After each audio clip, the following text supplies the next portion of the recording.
everybody, it's Lori with Main Street Gardener, and I'm a Zone 7B garden, and today I am just spending some time processing and working with all of my seedlings. So these lettuce seedlings, they look a little lime green here, but they are a really pretty shade of green.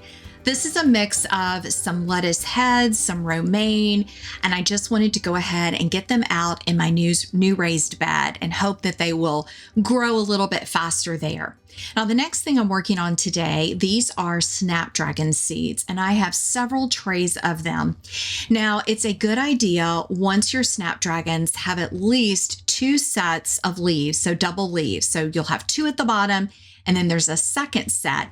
Once they grow past that, you want to start trimming them back. That's when you know that you need to do that. It will prevent, you can see here where I'm cutting back, that's that 3rd set of new leaves. It prevents this leggy, weak-stemmed plant. So especially with snapdragons, you want your snapdragons to grow really tall and strong and to have lots of blooms. So I learned this the hard way. The first few years that I grew snapdragons, I did not pinch them back, but you can see here how they're bending over. And so you do want to take the time to go in and pinch them. So just make sure you've got 2 sets of leaves and then you can cut them back. I know it seems so harsh, but you will be glad you did it. So that was project number 2 today. And then project number 3 is actually going to be working on all of my dahlias. So I wanted to show you how I'm going to work with my dahlia tubers that I've been kind of pre-starting. I'm also going to work on my dahlia seedlings. So I thought I would bring up my seedlings as well as my dahlia tubers that I've started and work out here in the sunshine today. And I thought it might help you to see the difference in seedlings versus tubers and the success that I've had.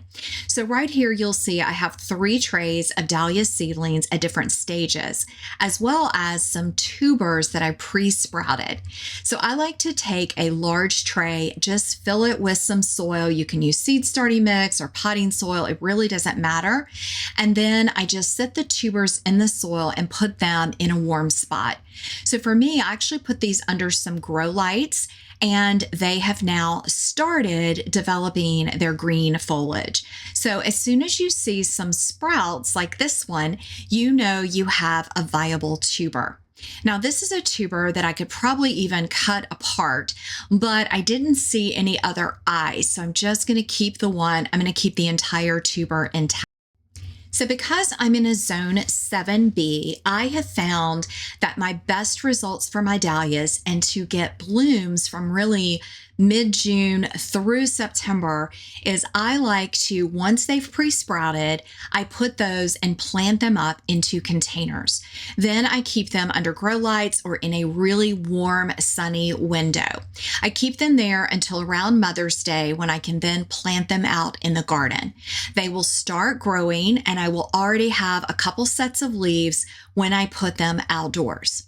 So there's the one that has the little sprout. I'm just going to sit it down in some dirt as if I was planting it in the garden.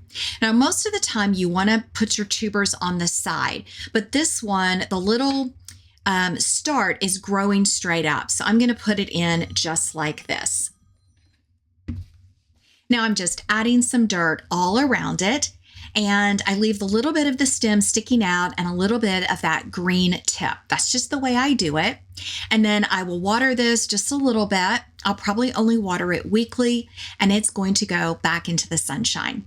Now, I'm evaluating the other tubers that I had in my container, and unfortunately, this one has not sprouted, and I don't see any eyes that are popping out. I'm going to go ahead and put it back in the soil and give it a few more weeks. Some tubers are really slow. Now this one, I can see a little eye that has popped out. It doesn't have any greenery yet, but that's okay. We have a viable tuber because we have a eye that is prominent and it's about to kind of burst forth with that green foliage. So I'm going to go ahead and pot this one up as well. Now, the reason I like to pot my dahlias and let them grow indoors is because in zone 7B, we get a lot of rain and our soil really doesn't warm up until around mid-May. I have found that if I put my dahlias in the ground cold turkey, so no pre-sprouting in mid-May, I don't have blooms until almost August. So I miss almost 2 months of my dahlias growing strong and beautiful and having all those great blooms. So I have found it really works great if you have the space to pre-sprout. Now here's another tuber that is still asleep. There is absolutely nothing wrong with that tuber. I'm just going to give it a little bit longer. So today I put 4 pre-sprouted tubers into containers. This is an option that you can do. You don't have to, but I thought I'd share it with you. Now my next big project is my dahlia seedlings. So last summer, I let some of my flowers go to seed. So I let them just stay on the plant until they got nice and crispy and had tons of seeds. I collected bags and bags of dahlia seeds. So what I did is I pre-sprouted in these trays. I just put in a couple inches of dirt and I sprinkled the seedlings in. I had no idea how these would do and if they would actually germinate. Well, as you can see, I was very successful. I am so excited at the amount of seeds I was able to get. And now I have no idea what these will look like because they were open pollinated, which means they were just growing in my garden and the bumblebees or flies were pollinating from flower to flower. So these are going to be just a beautiful mix, and I'm really excited to see how they turn out. So all I'm doing now is I'm actually sizing these up. So since I had so much success, I am going to pot these into some containers. Now I'm going to have way more dahlias than I can use, but there's no way I could throw my sweet babies out. So I'm going to go ahead and pot up as many as I can. The larger ones I'm going to plant as single dahlias, and I'll probably, for some of the small ones, put 2 in each 4-inch container. Now these will go back under grow lights and they're going to continue to grow, and they will double or even triple in size before it's time to go out in the ground. My plan for these is to share them with some gardening friends. I'm a member of a gardening club, and I may even try to sell some in our local community Facebook group, or just share them with neighbors that want to try their hand at growing some dahlias. I still have tons of seeds actually in my growing space that I wasn't even able to use this year. So if you have interest in collecting seeds from your dahlias, it is such an easy process. You could even just save maybe 2 to 4 blooms and you are going to get tons of seeds. I would say that each bloom I saved probably had 25 or more seeds, and they are large seeds, which makes it really easy to save. So you can see here, I'm putting 2 in some of these containers because they're tiny and they're just going to continue to grow. Now, I often get questions about, do I get tubers? So yes, these little seeds, once you plant them in the ground, they will grow tubers during the growing season. They are going to be small tubers, and I actually did save a few of mine from last year, and I have them now that are already potted up, and I will be putting those in the ground. So it's a really fun process. Now you can get dahlia seeds from online vendors. You can even find them at the dollar store. Dahlia seeds are just a great option. Now you're not going to get large dinner plate style dahlias. Those are actually bred and the tubers help form those. But these are going to be almost like a mix of a 𝐂𝐎𝐍𝐿 and a zinnia. They're sturdier than a 𝐂𝐿𝐍 and the blooms are a little larger. The bumblebees love them, and I think they're really magical and beautiful in the garden. So it might be something fun that you want to try next year. So I was excited to get all of these seedlings potted up.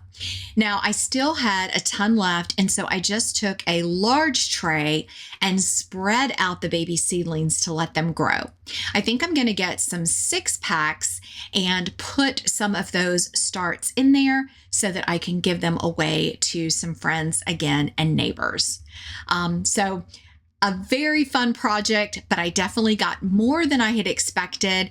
And there's just not any way I could throw these seeds out. They are gorgeous. So I'm already thinking of where I can put them in my garden and who all I can share them with. All right, so there's my table full of dahlia seedlings and dahlia tubers. Those are going to all go back under grow lights, and in a warm space, again, I'll start hardening them off the 1st of May, and I will definitely give you an update. So next, I wanted to move on to my last project of the day, which is going to be repotting some tomatillo plants. So the tomatillo plants was an experiment as well that I did this year. Aren't these dahlia seeds beautiful? They are really, really pretty and such a fun project that I hope you'll consider doing if you grow dahlias. So next up, I was at a garden center in California and saw seeds for tomatillos. If you're not familiar with those, they're used a lot in authentic Mexican cooking. They are a type of green tomato, but they're very flavorful. They work great to make salsa with. You can do an avocado tomatillo crema salsa. You can put them in dishes, and they're just amazing. But they have a very long growth cycle. I think it's over 180 days. And in zone 7B, it can often be hard to get fruit. So I went ahead and started these incredible tomato type plants in January, and you can see they have done tremendous. They have loved growing in my basement grow space area under the grow lights. I even have some blooms and some early fruit. I am not going to pick that off. I'm going to go ahead and see what happens if I let the blooms continue. So what I'm going to do today is actually transplant these out of their 4-inch pots. A couple reasons for that. I think the roots are they're getting a little crowded. Second, I want to bury them a little bit deeper. Now, I didn't have any really large containers, but this container here, it's like a long, narrow one, is a little bit deeper, and I'm going to put the soil all the way to the top. You want to treat these just like you would a tomato plant. So the little kind of feathery quality to a tomato plant is where it will make roots. So look at these gorgeous roots on this tomatillo. I just can't believe it. Now, the tops of the stem above the root base actually will make more roots. It's going to help have a sturdier plant and a plant that can produce more fruit. So you can see I'm actually burying this, and I'm going to continue to add soil all the way up to the rim of the container. This will allow this tomatillo plant to get stronger and really be able to stand some height and make lots of fruit. So I'm just going to transplant the seedlings that I have. I think I have 6 or 7, and I'm going to put them as many containers as I can find. Now they are actually going to go in my cold frame and stay there to grow on in the bright sunshine and in the warmth of the cold frame. If we get a cold snap below freezing, I will bring them indoors, but I'm hoping that throughout April they can manage outside, and then I can put them in the garden the 1st of May. So if you grow tomato plants indoors and you start them really early, this could be an option, but you would need to size them up. I think that's the thing to consider with growing seeds. If you start early, you'll probably need to size up, which is what I did today with the dahlias and the tomatillos. If you start a little later, you typically can go straight out into the garden. It's just a preference, but for these, it's a test, and I wanted to see if I could grow them and if I can get fruit. So I will keep you updated on my tomatillo journey, but I'm going to let you see how I finish potting these up. And I just want to thank you for watching, and let me know what you're growing, what you're working on in your garden right now. I can't wait to get all these plants planted out in my veggie space and out in the garden in just a few weeks. We're almost there.